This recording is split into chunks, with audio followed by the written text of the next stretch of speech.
Simon & Schuster Audio presents In Search of a Name, a Novel by Marjolijn van Heemstra. Translated by Jonathan Reeder. Read by Andi Arndt. In talking about the past, we lie with every breath we draw. William Maxwell. So long. See you tomorrow.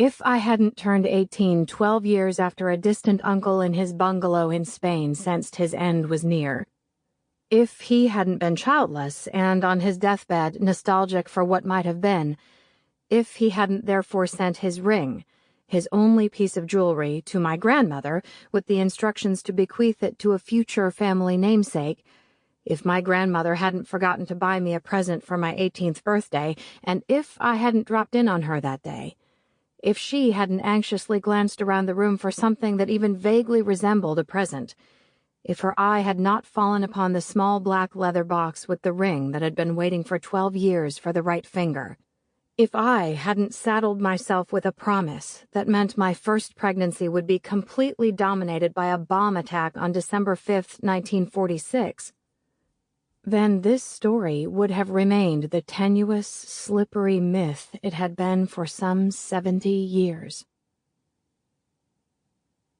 27 weeks left.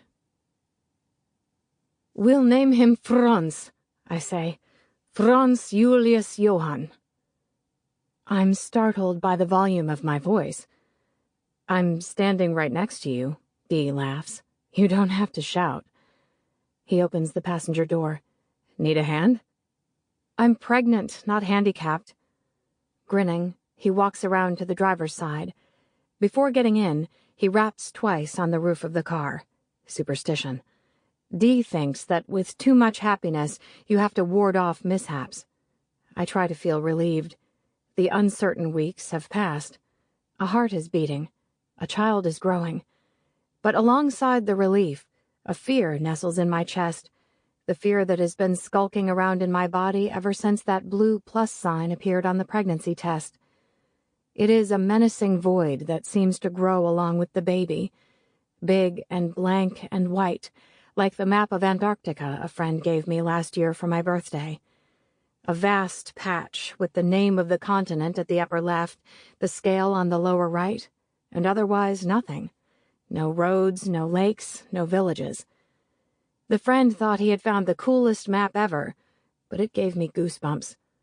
Ever since we've started counting down the weeks, I can't get that white blotch out of my head.